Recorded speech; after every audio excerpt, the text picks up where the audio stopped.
everybody, this is Hustle Hub. I'm Giacomo, and today we are with a special guest. He is James Alberts. He has his own channel. He talks about the Big Four. So, James, hello. I'm really glad to have you here, and please make a brief introduction of yourself and what you cover on your channel. No, thanks for having me. It's great. It's great to be here. So my name, like you said, is James Alberts. I'm a chartered accountant living and working in London. I've been working at one of the big four, well, PwC actually, for just under 4 years since leaving university. And on my channel, which I started a couple of months ago, I talk about big four insider tips, productivity, application advice, and general careers and progression. So I've only started it. There's only 8 videos or so, but it's a good channel, hopefully. Yeah, it's working pretty well, I think. So, how did you decide? What was the allure for you to go in the Big Four in this case PwC? And what do you think these Big Four consulting companies have that most companies don't have elsewhere? So, what is the allure for students to go in the Big Four? Yeah, well, it probably helps with a bit of a backstory. So I studied business and economics at university, and in the UK, in between it's a 4-year degree because you have a placement year. And so I did a placement year with a company called Unilever, and Unilever, one fast-moving consumer goods, stuff like Dove and Lynx and stuff like that. So I did a placement year with Unilever, and following that, I did a summer internship with PwC. And I was deciding, do I go kind of accounting and finance in industry, or do I go kind of the professional services route? And one thing I noticed at Unilever was the majority of the people, particularly in the leadership of the finance or accounting function, had previously been from one of the big four, and in actually my case, PwC.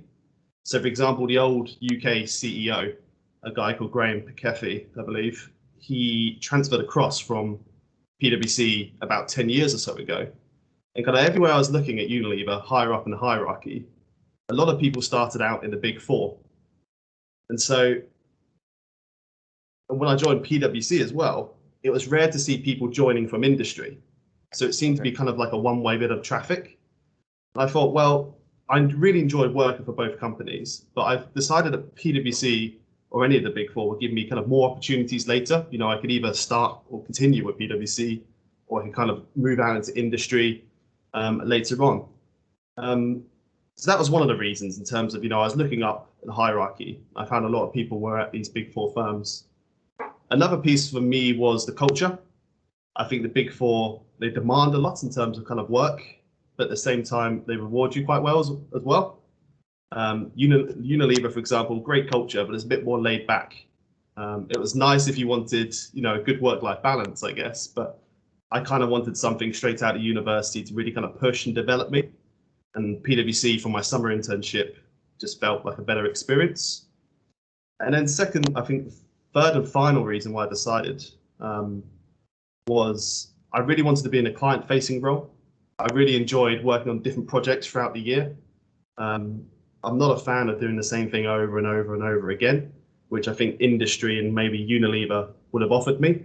Whereas PwC, I have my 4 clients and I work on, different months across them all. And there's opportunities, for secondments and new clients and stuff like that. So it was the variety as well. So it's really, working with people that I saw in those senior leadership positions, the variety of the work, and I felt it was a culture that would kind of push me to develop as much as I could. So those are the main reasons I decided to pick it. And I think in terms of the allure, like you said, I think those are the reasons. There's a lot of, PwC has a lot of technical knowledge as well. The individuals there are, you could say, some of the best accountants in the world. So you learn a hell of a lot. You get a great insight into some really, big level transactions like mergers and acquisitions, refinancing, corporate financing and stuff like that. And I thought joining a big four firm compared to maybe one of the smaller accountancy firms would give me a greater insight, into those everyday brands and businesses that you see in the news. Okay. That's why. Okay. that was a pretty well thought out decision to go in PwC, right? So, can you tell us a bit more? What is the role of an audit in a Big Four company, and what are the skills required for an audit to have before getting hired, and what are the skills that they'll develop after they get hired? Yeah, that sounds good. I'll start high level and go into the detail. Yeah. Fundamentally, auditing or assurance is about providing confidence, in the capital markets. And when I say capital markets, I mean, stock markets, the bond markets, and stuff like that. If you think about some of the largest companies, think about Tesla or Facebook. How do you know that Elon, as an investor, how do you know that Elon Musk or Mark Zuckerberg aren't making up those numbers, in the accounts? I'm not saying they are, of course, but essentially the role of audit is to take that information in the financial statements published by the company, the profits, the expenses, the balance sheet, how many assets and liabilities, and kind of independently verify that.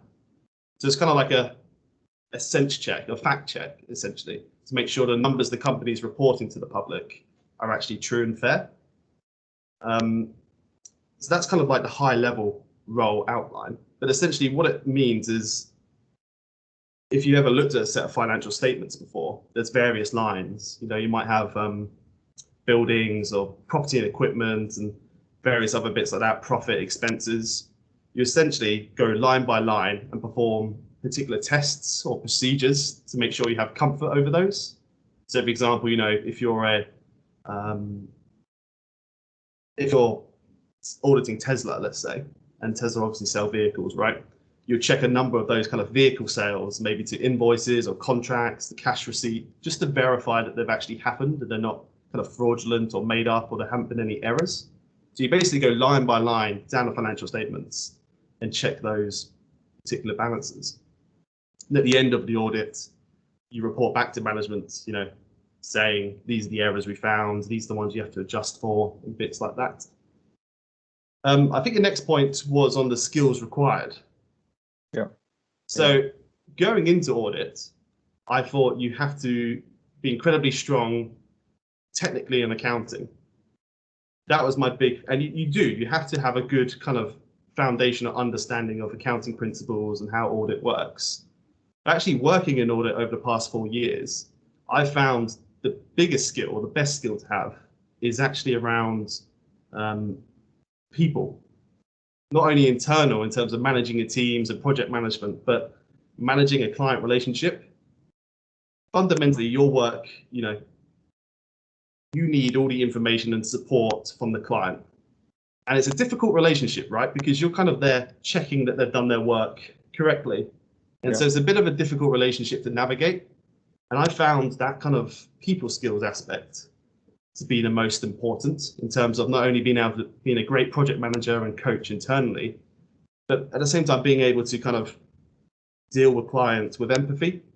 Because I worked, like I said, at Unilever on the finance side, and I had auditors asking me questions. It's incredibly annoying because you've got to do your day job and then you have these questions on top. And it's kind of, when you're an auditor, understanding that the individuals have their own day jobs, they have their own stresses, and you're kind of adding on top of that. There's a careful balance between being really considerate and trying to get as much information out of them as you can, to complete your work. So I think going in, I thought, there is a lot of technical stuff to it, but I think people skills is definitely one of the main things. Okay. So what are the trainings that audits are required to do? Those that are required before getting hired, maybe some of the skills that you're required to have before you get hired, and what are the skills you develop after you get hired? So in the UK, on the graduate schemes in the UK, you don't necessarily have to do a business or accounting or finance degree. You can kind of do any degree. But the key skills you need to demonstrate are really that analytical mindset. You really should have a good understanding of kind of the fundamentals of business, what the financial statements are, what is income, what are expenses, what is profit, and teamwork and capability. I'd say those are the 3 key ones. And when you join, obviously, you're put through your kind of chartered accountancy qualification. So in the UK, it's typically called the ACA, And that really focuses on, the accounting or technical aspects of the role in terms of, how do you correctly account for revenue? How do you correctly account for assets and various bits like that? Okay. But are there some kind of trainings that you have to do after you get hired? Are there some certifications that PwC wants you to do after you get hired? Yeah, so every graduate at the Big Four will have to gain the chartered accountant status. Okay. So you spend 3 years going through that process. It's depending which route you go, it's 10 to 15 exams. You need kind of 3 years worth of experience. And it covers kind of the whole spectrum of business. You've got accounting, tax, corporate finance, and law, general business understanding. Yeah. So that's kind of what you have to do to become chartered. And then on top of that, PwC, because accounting standards actually change every single year, they're constantly being updated. On top of that, every quarter, PwC, and I imagine the other Big Four as well, do kind of 1 or 2 day residentials, where you go away for a day or two and you spend the whole day training to keep up to date with the new regulations and, new accounting standards. Okay. So, can you tell us a bit more about how the work-life balance works in PwC, what it's like as an audit, and what are the kind of roles and projects that are more demanding compared to others inside PwC, for example? Yeah, that sounds good. I think notoriously the Big Four is pretty famous for a bad work-life balance, right? It's up there with lawyers and investment bankers. I don't think it's as bad as investment bankers. I think they have it the worst, but it's definitely up there. I think for your first couple of years, it is quite tough because the hours are long, and particularly in busy season. And when I talk about busy season, just for a bit of background, I guess, most companies have a December, 31st of December year end. And so their accounts will show kind of everything that's happened January to December. And then the following January and February, the auditors will come in and audit those financial statements. And because you've got to get that information to the market as quickly as possible, you've got to do a hell of a lot of work in those 2 months to check all those balances, because you've got to check a year's worth of transactions, on a sample basis in 2 months. So the hours can be pretty extreme in busy season. So they can be up at, for example, the one I just went through. The first couple of weeks is not too bad. The start of January, it's not too bad because you're kind of warming up. You're waiting for the client to prepare their own accounts. But in February, for example, the last 3 or 4 weeks, is up at 60 plus hours, pretty consistently, working the weekends as well. And I'd say that's pretty much a minimum, particularly in the last week as well. It goes to 12-hour days, I'd say, sometimes.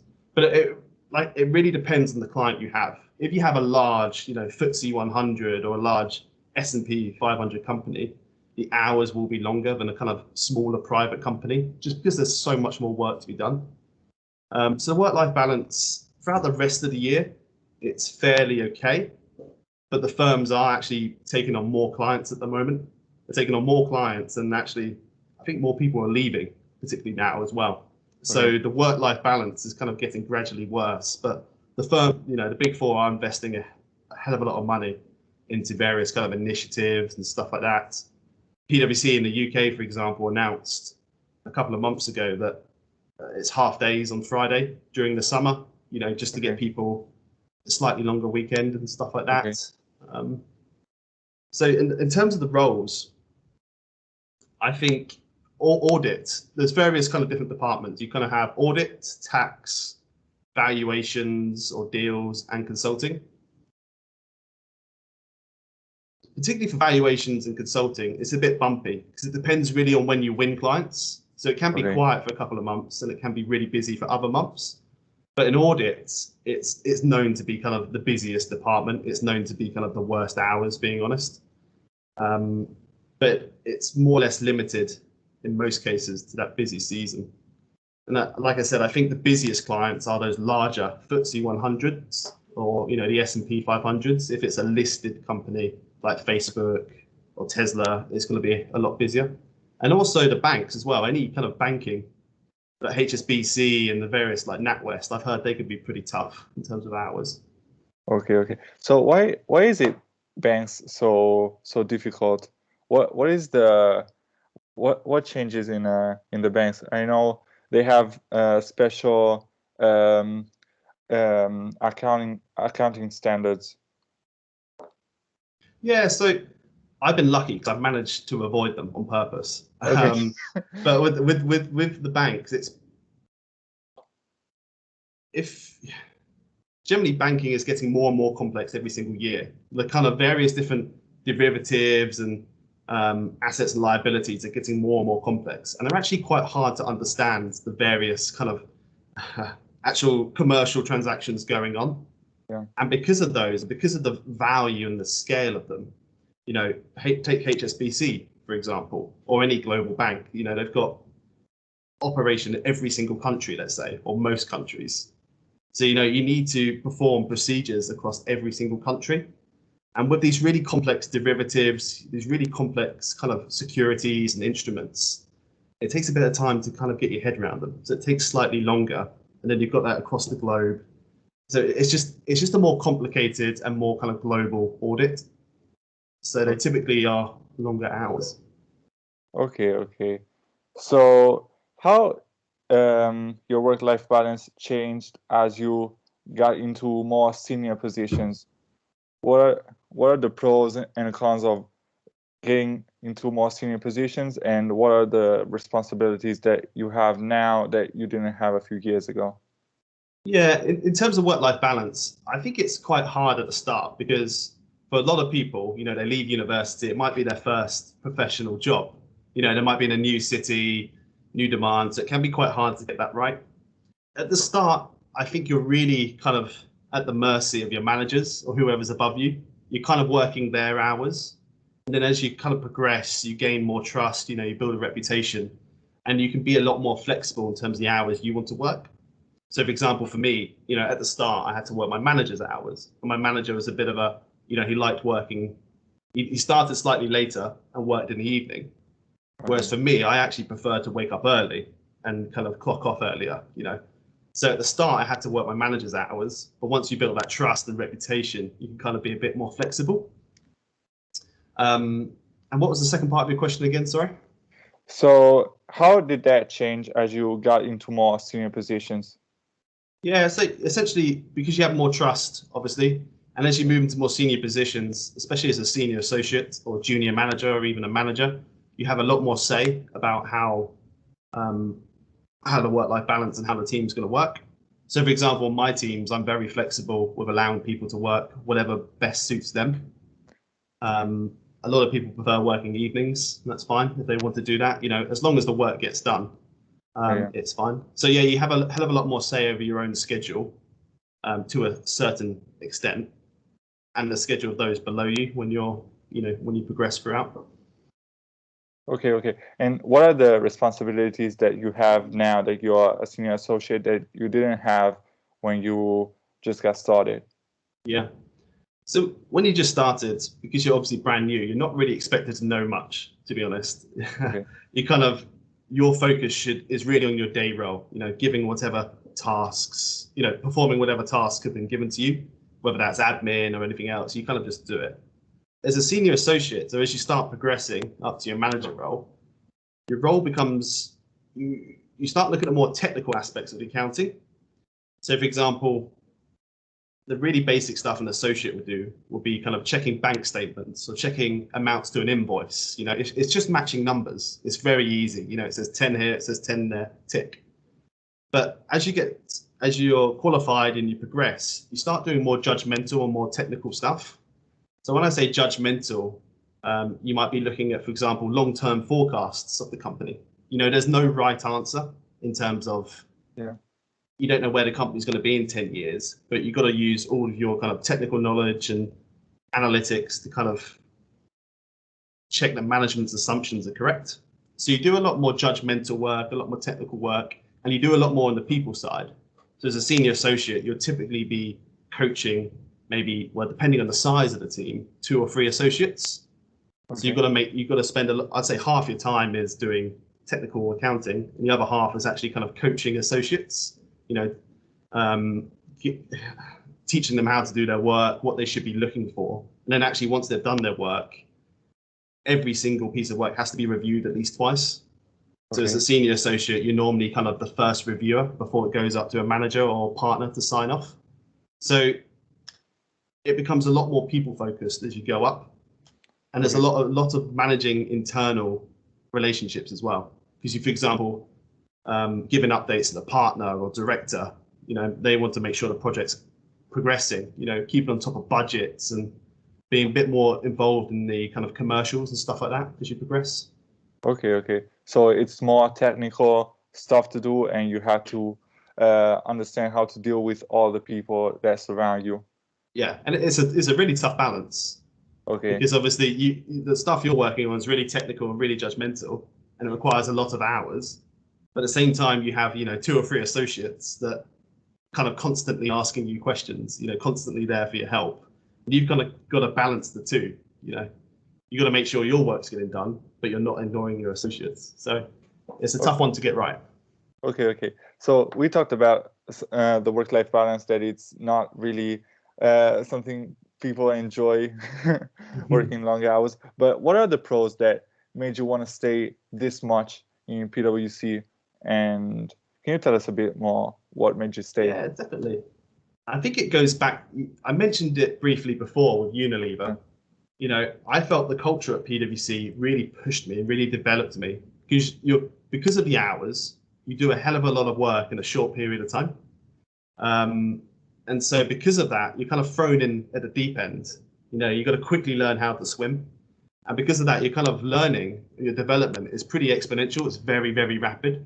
So like I said, I joined in September 2017. Okay. So just under 4 years ago.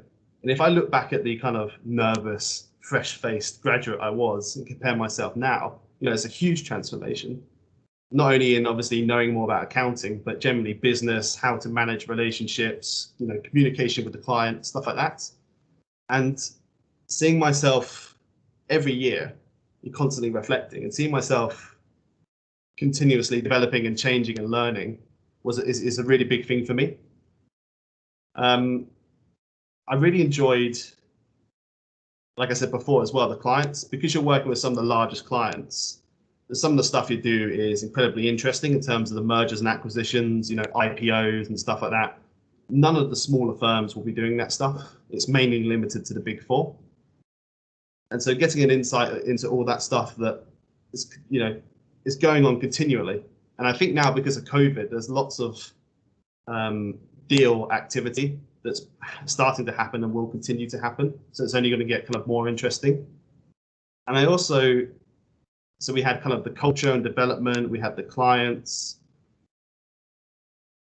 The big 4, they're huge international networks. I think they have offices in most countries. And because of that, you have so many kind of secondment and travel opportunities.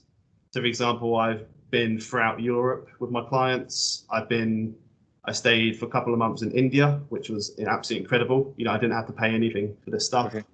A lot of people do secondments to Australia and New Zealand and America. They're quite popular in the UK. And at the same time as well, a lot of people want to work in the UK. So for example, on my team, or the team I was just finished on, there was only 2 British people on that team. Okay. 2 British people. We had one from Greece, one from Sri Lanka, one from India, one from Malaysia. And so it's a really good opportunity not only to travel, but to work with kind of international teams as well. And you just learn so much from it. So those are the main reasons I stayed. Okay. So talking about travel, what are the kind of roles and projects where you're more required to travel, and how did that change in the last 2 years? Yeah. So as you get, so like I said, PwC works, well, any of the big 4 work with kind of the largest companies, and most of those large companies actually have an office or headquartered in London.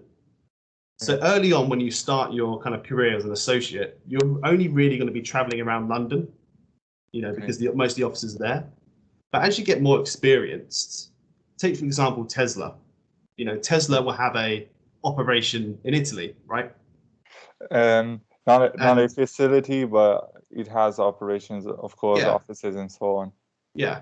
And what you have to do is, if you take, let's take a UK company actually, a company, Unilever. Let's go back to Yeah, Unilever. That's quite a good yeah, example. You know, Unilever has operations absolutely everywhere, and it's impossible for the UK team to audit every single operation. So okay, what normally happens is the UK team, they call themselves like the group team, and what they'll do is they'll oversee all these teams, PwC teams throughout Europe and throughout the world, auditing, you know, specific countries. So for example, there will be Unilever in Italy, yeah, yeah, and PwC UK, you know, will work with PwC Italy to audit kind of Unilever Italy. okay, And as you get more experienced, you have to do a lot of travel to these kind of component teams to make sure the work they're performing is of good quality, you know, working with the local team and local management. And that can take you, for example, throughout Europe.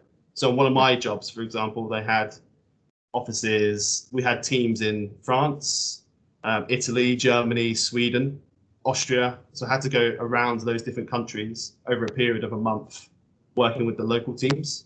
And, you okay, know, as you get more experienced, because you start reviewing work, once you've, you know, done it for a couple of years, you start reviewing other people's work.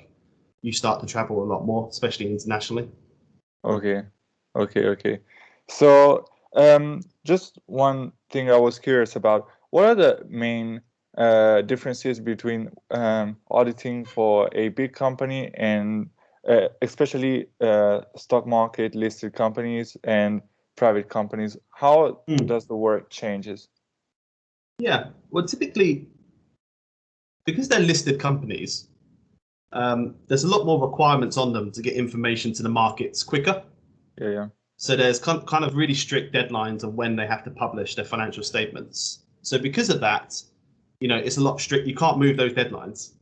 yeah, If, you know, if Unilever, for example, released a press brief saying we can't release our financial statements for another week or two, you know, that would hit the stock price because investors would think something's going on. You know, yeah, why yeah. haven't the auditors been able to sign off on it? So there's a lot more pressure driven by the regulation compared to private companies.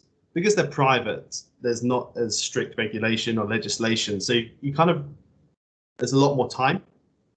And secondly, because they're public, obviously, if you get the accounting wrong or if these companies fail, there's the impact it has not only on the company, you know, employees, but pensions, investors, banks, creditors, suppliers, customers is huge. So because of that, you have to do more detailed kind of procedures and tests and Okay, stuff like that. Your thresholds for error are a lot lower as well, relative. okay, So it's fundamentally just more work all around for a listed company. okay. So, you took part at some of the recruitment processes that you had at PwC, right? Yeah. So can you tell us a bit more? How did your recruitment process go? What are the things that made PwC want to hire you, and what are the things that you noticed that stand out the most in the hiring process? Yes, I think the hiring process itself is pretty standard for most graduate schemes. You know, you fill out, it might have changed over the past couple of years, but you basically fill out an online application. You then do some online tests like a maths test and a psychometric test, you know, personality test. If you pass those, you're then invited typically to a assessment day, an assessment center where you do, you know, group exercise, an interview, and a case study. Following that would be a partner interview, which is kind of the final step, and then you have the job. Um, as you progress throughout the process, it starts off quite technical in terms of those tests and case study. But when you get to the end, the final part of interview, it's actually, people are very surprised by it because it's not very technical and it's more like having a chat.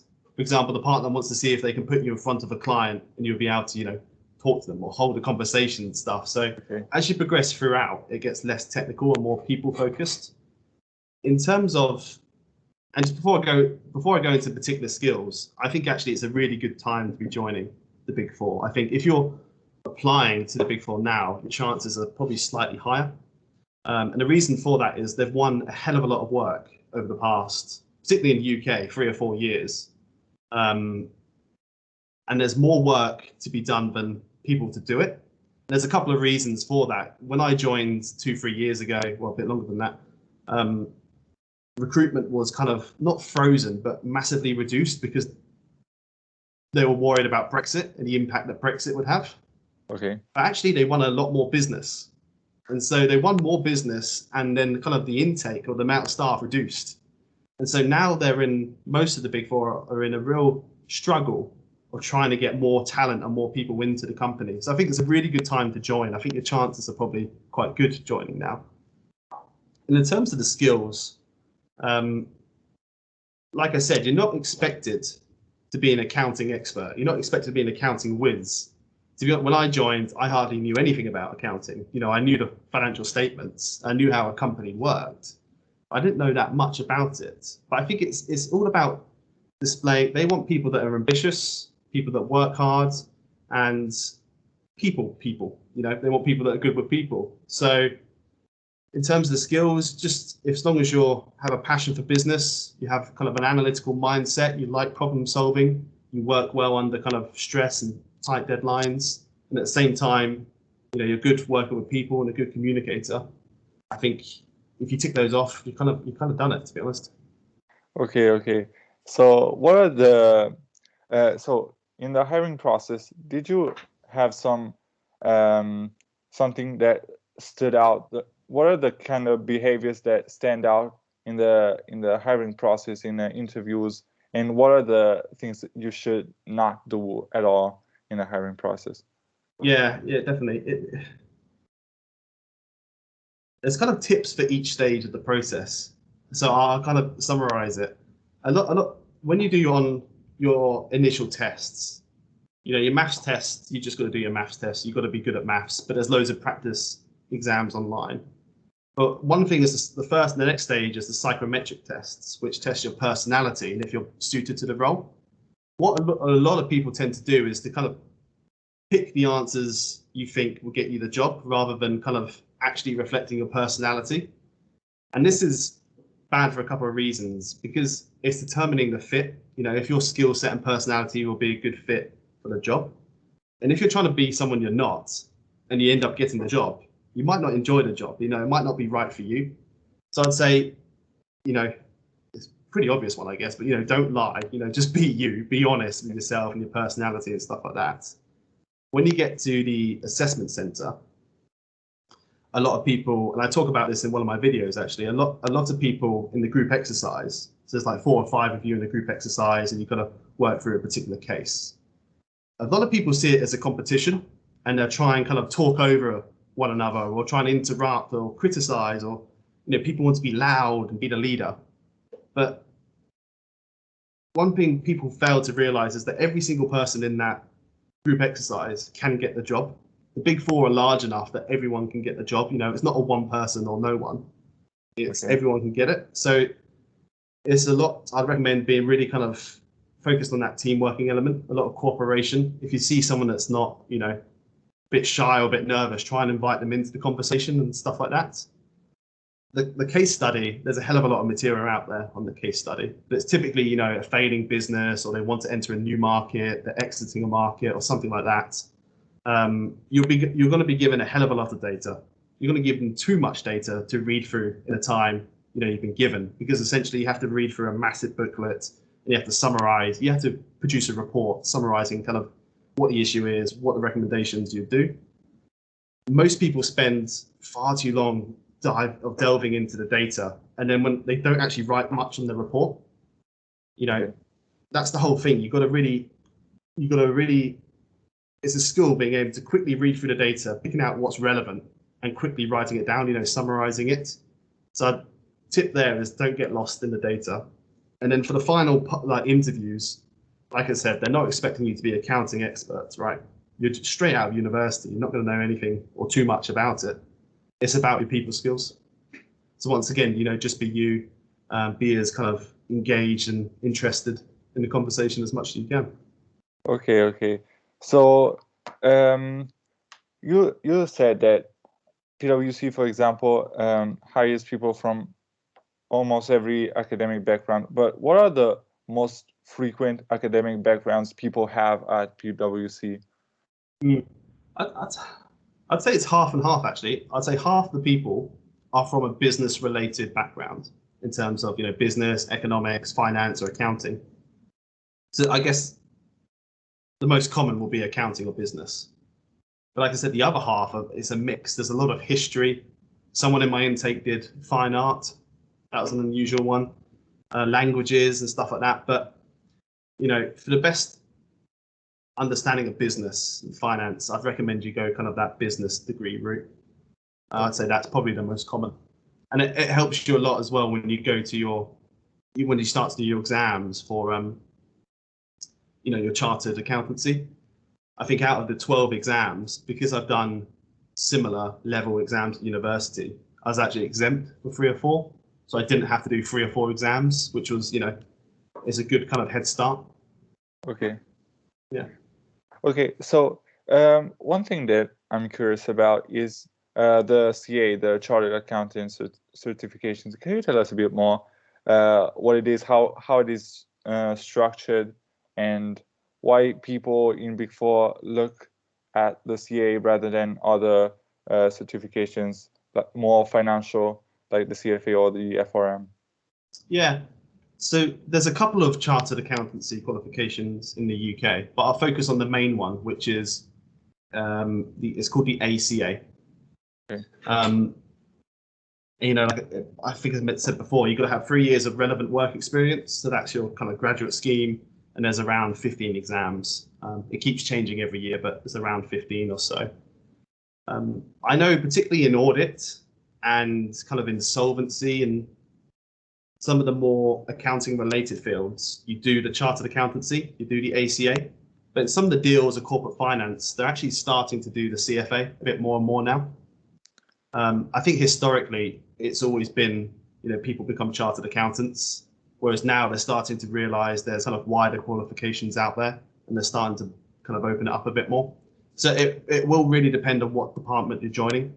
If you're joining a corporate finance department that's involved heavily in valuations and mergers and acquisitions, you may be doing the CFA route. Okay. Whereas if you're in audit, you need to be a chartered accountant. Okay. So, one thing that many people talked about, especially in the UK, after some scandals about accounting firms and some accounting scandals, many people talked about increasing regulation and changes for the Big Four. Have you heard some of these talks, and what are the most realistic propositions some people made to make changes? Yeah, I mean, it seems to have been a weird couple of years, actually. There's been a lot of accounting scandals. In the UK, we had Carillion. You may have heard of it, but it's a big kind of government, well, not government, but it did a lot of work for the government, kind of construction company that went under. You had Wirecard, obviously, with EY in Germany. There's a couple of others as well in the UK. But yeah, because of this, there's been a huge amount of scrutiny on the audit profession, and particularly the Big Four, because it's normally it's been the Big Four that have been auditing these companies, which isn't great, right? But the amount of there's an increased amount of regulation and focus, and this has died down a bit just because of COVID. That's been the focus and priority. But I'm sure once this is over soon, hopefully, it will go back to a focus. But the main thing is about competition. So if you look at the FTSE 100, I think, and don't quote me on this, but I think 99% or 99 out of the 100 companies in the FTSE 100 are audited by the Big Four. Okay. And the challenger firms like BDO or Grant Thornton, you might have heard of those, they don't really have an opportunity. And so there's a lot of regulation at the moment in trying to increase competition. There's a lot of regulation around perhaps rather than having a single auditor like PwC, PwC have to work with a smaller firm together to audit. And there's a lot of talk actually about separation. So a lot of talk about independence, which is a really big one at the moment in terms of, can you audit a company and also at the same time provide consulting advice to that company? Can you truly be independent? And so there's an argument around that, if you're earning, because typically audit business is lower margin, it's not as profitable because of the regulation and hours as consulting. Consulting and corporate finance and stuff is a lot more higher value. And because of that, there's an argument, well, is there a conflict of interest? Because you want to earn a lot of money in your consulting gigs, are you a bit more, do you challenge the client less in your audit work? Okay. Now, I'm going to be honest, I've never seen anything like that. It's being internal, it's very independent. But there's one of the most kind of extreme proposals is completely separating consulting out of the Big Four. Okay. And apart from that, there's, other stuff in terms of increased oversight of the Big Four, increased penalties, financial penalties and stuff like that, reviewing the work more often. But competition and independence are the main ones. Okay. So what are the, you talked about some of the ideas that came out after these scandals. What do you think are the most realistic that could be put in place? So I don't think a split of the Big Four is a good thing, because a lot of graduates join, for example, audit as a bit of a stepping stone. So they join audit, they'll do 3-4 years, and then move into maybe consulting or evaluations. And I think if you remove that, you're going to lose a lot of kind of talented graduates that do audit for the short term and then move out. I think working a big firm and a small firm isn't a good idea either, because the smaller firms don't have as much experience with kind of the larger global entities. So I don't think that's a valid proposition. I think the only one that would really work personally is, I think the regulator at the moment is a bit weak, and I think having tougher penalties on kind of audit failures and kind of more detailed reviews and checks of the regulator of the companies, I think that's probably the best way and most realistic way to go.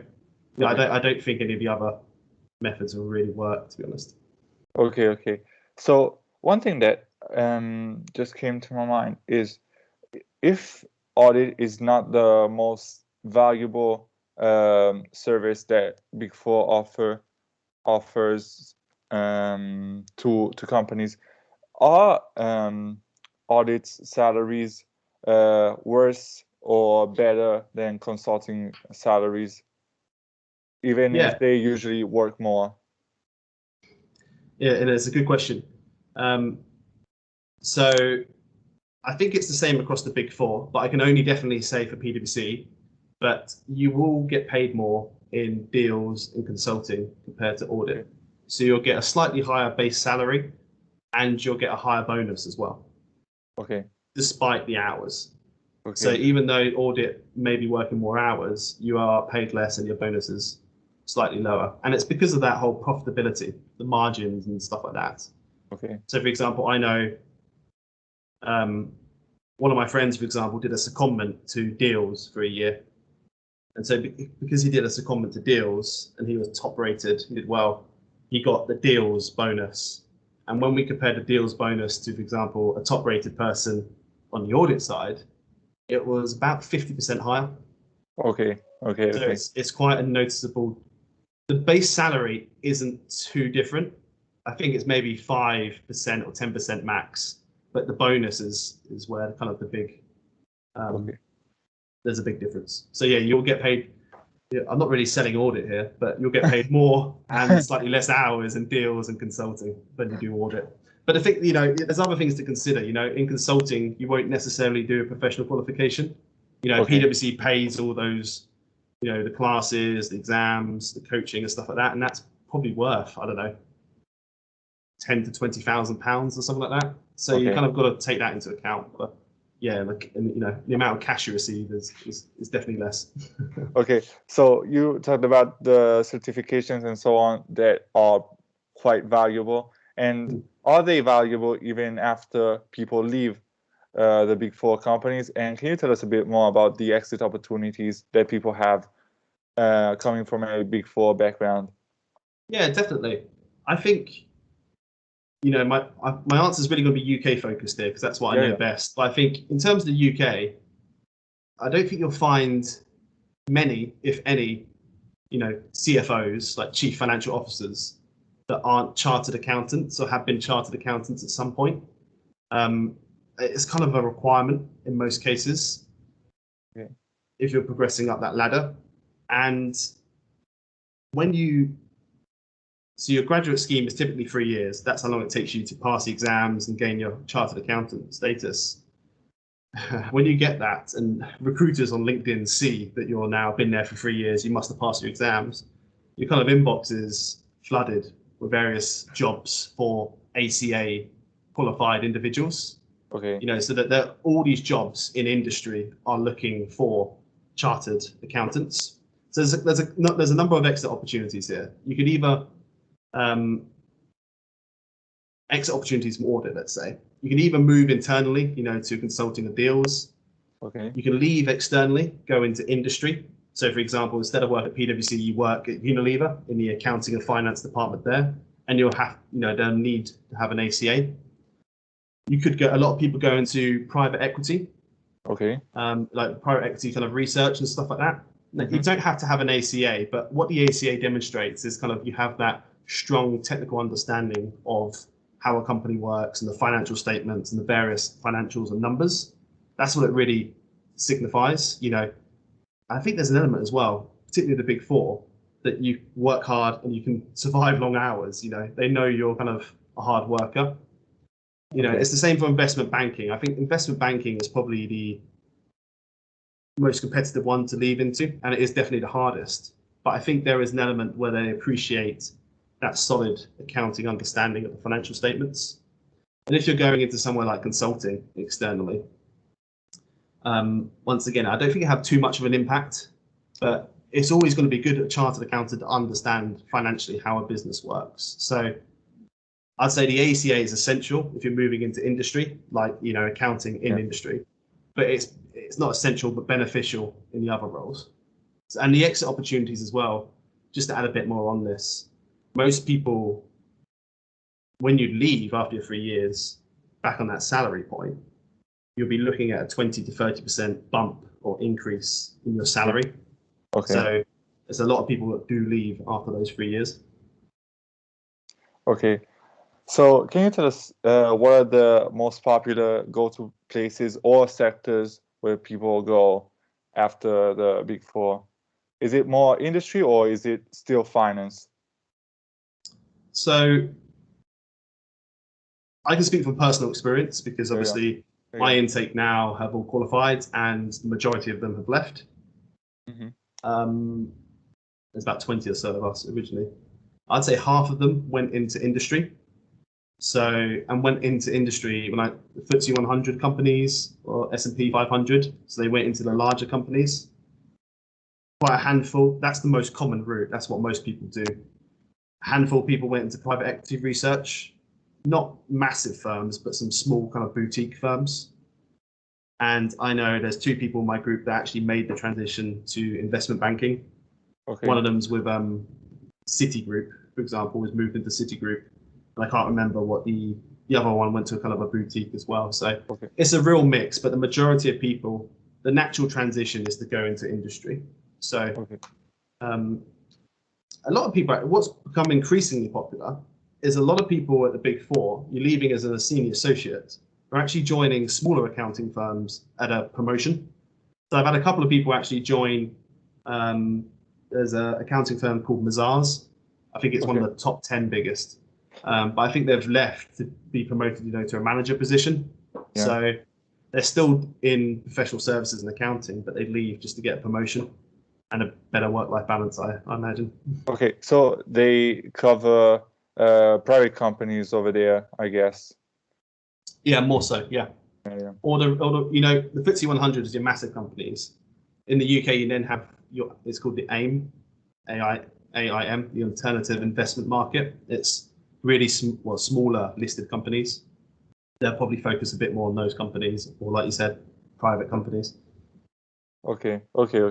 So last thing I want to ask you is how the salary is structured into the Big Four, and can you break down for each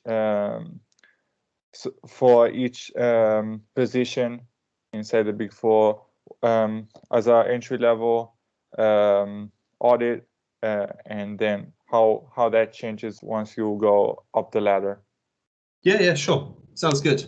I can summarize it at a high level off the top of my head, because Yeah. I did one of my first videos is actually on the salary progression, which goes into a bit more detail. But in the UK, if you join London as an associate straight out of university in audit, you'll start on around £28,000.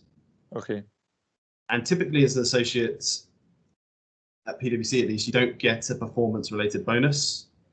You're paid typically overtime instead. Okay. So you'll remain an associate for maybe 1.5 years, and then you're promoted to a senior associate. So it's kind of two levels here. You've got senior associate pre-qualified. Like I said, that's about 1.5 years in. At that point, you'll jump up to around £36,000.